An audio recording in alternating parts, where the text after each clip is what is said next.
Hey there, what's up? In this video, I will give you a quick guide on how you can deposit money on MEXC.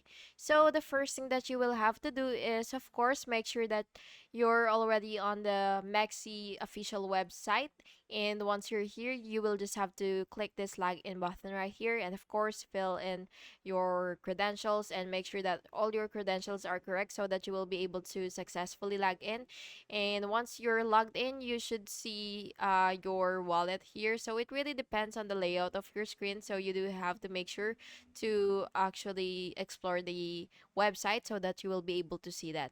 So once you click your wallet, you will just have to go to the deposit section and then you will choose fiat or crypto and select currency. For crypto, you will copy the deposit address and you will send from your external wallet. For fiat, you will select the payment method and then you will enter the amount and follow instructions. And funds appear instantly for crypto, and fiat may take a few minutes. And by the way, you should double check addresses and payment info to avoid errors. And yeah, that's basically how you do it. I hope you found this video helpful. And if you did, please make sure to like and subscribe for more videos like this. Thank you and have an awesome day.